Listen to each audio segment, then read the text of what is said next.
Idzal imanu dha'afa la amana lah wa la dunya liman lam yuhyi dina faman radiyal hayata bi ghairi dinin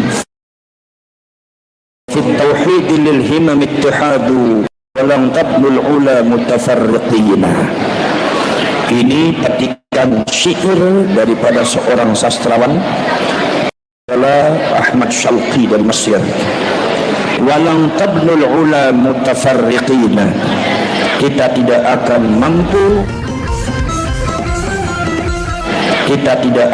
mampu membangun kemuliaan kalau kita terpecah belah. Kita tidak akan mampu membangun cita-cita kita kalau kita terpecah belah. Maka PWI Laskar Sabilillah hadir dalam rangka menyatukan seluruh kekuatan yang ada di Indonesia, baik agama, budaya, sosial kemasyarakatan, termasuk juga nanti politik. Ada satu agenda saya politik. Nanti ketika menjelang pemilu, nanti PWI Laskar Sabilillah akan punya inisiatif untuk mengumpulkan seluruh calon presiden. Jadi mengadakan pertemuan lintas calon presiden, lintas partai politik. Maksudnya supaya siapapun yang akan menjadi presiden maka akan didukung oleh seluruh rakyat Indonesia, sebab wajah presiden adalah wajah daripada kemuliaan Indonesia. Maka PWI Laskar Sabilillah secara tegas, siapapun nanti presidennya yang akan dipilih oleh rakyat Indonesia, PWI Laskar Sabilillah siap untuk mendukungnya dan membentenginya. Saudara-saudara sekalian, PWI Laskar Sabilillah ini didirikan tanggal 29 Agustus 2023 24, 25. Baru 2 tahun setengah juga tidak ada. Tapi ini anak kecil sangat bongsor sekali ya. Anak kecil tapi larinya terlalu cepat. Bahkan umur 2 tahun setengah jenggotnya sudah panjang-panjang Pak, rambutnya sudah panjang-panjang. Itu salah satu ciri khas daripada PWI. Saya nggak tahu itu apa dari Allah, apa dari apa, saya nggak paham. Tapi begitulah. Makanya ada orang-orang yang tidak suka kepada PWI menyebut bahwa kita itu barisan dukun. Tidak apa-apa, dukun itu singkatan duduk dengan tekun, wirid dan zikir. Ya, jadi saya berkali-kali, Gus, sampean itu kan mengangkat budaya, tapi kok sampean pakaiannya sama dengan Mbak Alwi itu ada. Saya ditanya begitu Pak. Saya bilang bukan begitu, saya selalu merintahkan sampean untuk pakai pakaian budaya. Kenapa? Budaya sampean, karena itu perintah baginda Rasulullah SAW. Kata Rasulullah mengatakan, uhibbul Arab, saya mencintai Arab. Ingat, kalau Arab bukan Ba'alwi, karena Ba'alwi secara genetika bukan Arab tapi Yahudi Askenazi. Kenapa saya tegaskan seperti itu? Karena sampai mandang sayanya agak curiga ini. Makanya kalau ilmu harus talaki, bertemu dengan kiai seperti itu supaya jangan curiga terus sampai ya. Suudzon yang enggak bagus, terlalu husnudzon juga banyak belainya. Saudara-saudara sekalian, kata Rasulullah, uhibbul Arab, saya itu mencintai Arab. Ini kadang-kadang disalahartikan oleh orang-orang yang dangkal ilmunya. Dikiranya kita itu harus mencintai seluruh yang berbau Arab. Dianggap sesuatu yang berbau Arab itu adalah positif. Oh tidak. Bukan berarti kita harus selalu pakaiannya bergamis, pakai pakaian seperti pakaian Arab. Nanti bisa salah paham. Jadi saya dulu 5 tahun mengurus jamaah haji. Itu banyak di antara jamaah haji kita yang diperkosa oleh supir-supir taksi, oleh orang-orang. Begitu sudah diperkosa, saya tanya, Bu, kenapa ibu kok diperkosa tadinya? Saya dibawa bus, dibawa apa? Dibawa di sini. Kok kenapa ibu nggak menolak? Orangnya pakai jubah, pakai gamis, dipilih itu kiai. Ya ini lain. Makanya kalau seumpama Rasulullah mengajarkan ke arah itu, berarti Rasulullah tidak benar. Makanya hadisnya ada terusannya, uhibbul Arab, saya itu mencintai Arab, li'anni Arabiyyun, karena saya itu orang Arab. Artinya orang Arab harus mencintai orang Arab. Sunnahnya Rasulullah, maqasidus syariahnya, yang namanya seseorang itu harus mencintai negaranya, bangsanya sendiri dan budayanya sendiri. Jadi Rasulullah mengharapkan kalian juga bicara. Kalau Rasulullah mengatakan uhibbul Arab li'anni Arabiyyun, saya suka Arab karena saya orang Arab, maka kalian tanya uhibbu Indonesia li'anni min Indonesiyin, karena saya adalah orang Indonesia. Rasulullahnya pakai gamis, kitanya pakai belangkon. Maka saya bilang saya pesan belangkon. Cuma sayangnya belangkonnya kebesaran ini. Cuma kalau kebesaran, kata Ki Imat tadi, Gus, itu lebih bagus pakai belangkon, itu katanya kelihatannya lebih mudah. Ini saya bilang mau apa ngeledak ini. Saya kalau sama beliau itu curiga terus karena itu di otaknya isinya rumus-rumus terus, jadi banyak kecurigaan. Saudara-saudara sekalian, jadi PWI Laskar Sabilillah ini adalah dibangun untuk menyatukan seluruh kekuatan bangsa Indonesia dalam rangka menjaga bangsa, menjaga kebangsaan, kesejarahan, menjaga harga diri daripada harkat kebangsaan, termasuk para ulama sejarah, termasuk presiden. Kenapa seperti itu? Karena yang namanya pemalsuan sejarah itu sudah ada di Indonesia, yang dilakukan oleh klan Ba'alwi, dan itu bukan hoax, bukan fitnah, ada buktinya. Bahwasanya pemalsuan makam itu ada buktinya, itu bukan hoax, bukan fitnah. Bahwasanya terjadi pelecehan terhadap para ulama, para kiai Indonesia, termasuk juga pelecehan terhadap lambang negara, termasuk pelecehan terhadap presiden kita. Setiap ada presiden yang tidak diapresiasi oleh mereka, langsung dicaci maki, dijuluki dengan julukan yang tidak senonoh. Ini kerap dilakukan merendahkan harkat bangsa Indonesia. Bertahun-tahun tidak ada yang berani melawan, bertahun-tahun Indonesia terpuruk. Maka tahun ini, mulai tahun 2003, mulai hari ini bangkit singa-singa Nusantara di dalam membela harga diri dari bangsa, negara, para ulama dan sejarahnya. Maka ketika PWI sudah muncul, maka tidak boleh ada lagi orang yang menjatuhkan harga diri daripada bangsa Indonesia. Tidak boleh ada lagi ada ulama-ulama yang direndahkan. Tidak boleh ada lagi orang yang mencaci maki presiden dengan seenaknya, mencaci maki menteri agama dengan seenaknya, mencaci maki kepala negara dengan seenaknya. Karena kepala negara dan menteri agama dan juga para aparat kebangsaan, kepolisian dan TNI itu adalah merupakan wajah Indonesia. Ketika ada yang mengotori, maka yang kotor seluruh adalah muka rakyat Indonesia. Ini yang kadang-kadang yang mereka tidak paham. Maka di sini PWI bangkit. Kenapa? Karena semuanya diam. Dari Sabang sampai mereka tidak ada yang mampu bergerak. Dari Sabang sampai mereka tidak ada yang berani bergerak. Maka PWI bangkit dengan satu tekad yang bulat. Nyawa pun akan kita keluarkan demi untuk kebangsaan, kenegaraan dan negara Republik Indonesia.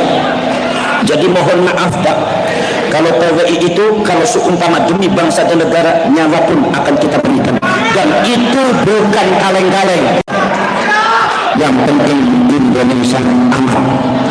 Nomor selanjutnya, tidak ada lagi adu domba antar umat Islam. Tidak ada lagi adu domba antar umat Islam dan non-Islam. Tidak ada lagi adu domba antara Islam dengan Kristen. Tidak ada lagi adu domba antara Hindu dengan Islam, Hindu Buddha dengan Islam. Kita semua di Indonesia, insyaallah ini yang diinginkan oleh PWI. Mari kita merajut kebangsaan. Kita orang Islam, PWI ingin mengibarkan persaudaraan. Orang Islam harus bersaudara, harus bergandengan tangan dengan orang Kristen, bergandengan tangan dengan orang Buddha, bergandengan tangan dengan orang Hindu dalam rangka ukhuwah insaniyah, persaudaraan, nilai-nilai kemanusiaan yang diajarkan oleh Nabi Rasulullah SAW. Saudara, pada waktu Kanjeng Nabi duduk ada jenazah. Begitu jenazah orang Yahudi lewat, Rasulullah bangun. Begitu Rasulullah bangun, kata Sayyidina Umar mengatakan, ya Rasulullah, alaysa Yahudiyan? Bukankah yang namanya ini jenazah itu adalah seorang Yahudi? Kata Sayyidina Umar, kenapa engkau bangun dan menghormati ya Rasulullah? Kata Rasulullah, ya Umar, alaysa insana, bukankah dia juga manusia?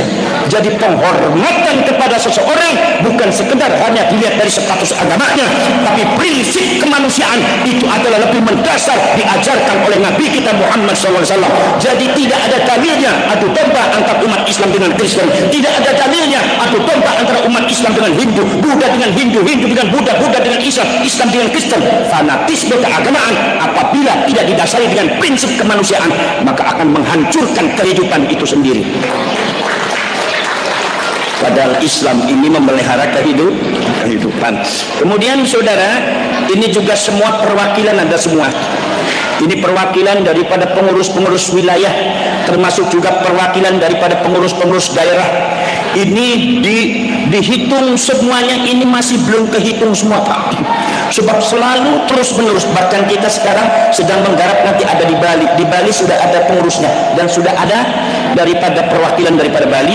Bahkan kita juga sesuai dengan yang saya bicarakan kepada sampean, kita akan merambat kepada Malaysia. Maka perwakilan daripada Malaysia, Ustaz Khairuddin itu sudah datang dan juga sudah ngobrol-ngobrol dengan saya di rumah saya. Saya bilang nanti datang ke Rakornas. Alhamdulillah, insya Allah 5 negara PWI akan memperkuat 5 negara: Indonesia, Brunei, Malaysia, Singapura, Thailand, sesuai dengan jaringan daripada ulama Nusantara Ahlus Sunnah wal Jamaah yang pernah ditulis oleh Profesor Dr. Azumati Azhar.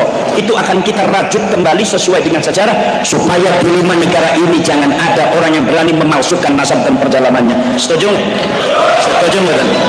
Setuju kalau di Malaysia diadakan dibentuk PWI. Saya sudah memutus santri saya di Thailand, di Patani. Kita sudah ada komunikasi, insya Allah nanti kita juga akan membentuk pengurus PWI di Thailand. Semuanya adalah masyarakat Melayu Thailand. Nanti juga di Malaysia juga pengurusnya adalah masyarakat Melayu Malaysia, bukan orang Indonesia di Malaysia, bukan. Itu salah satu kelebihan PWI yang tidak dimiliki oleh organisasi lain. Ketika masuk di Malaysia, maka yang jadi pengurus itu adalah masyarakat asli Malaysia. Di Thailand, masyarakat asli Thailand. Dan ini adalah wajah daripada wali songo Indonesia. Maka saya sekarang pakai belangkon. Ya, kemudian kalau seumpama tanya, dulu saya ingin pakai belangkon. Ya, saya dulu pernah tahu kabar Kiaimat, Kiai, nanti kita dibiasakan pakai belangkon. Kenapa? Begitu saya tidak jadi, karena ada framing seolah-olah nanti ini orang Indonesia dibenturkan seolah-olah dengan atas nama Islam. Ini cara adu domba mereka. Ini orang Nusantara, orang Indonesia seolah-olah melawan Islam, golongan dukun melawan Islam. Akhirnya saya bilang sama Kiaimat, Kiai jangan jadi Kiai, udah pakai udeng-udeng aja. Maksudnya apa?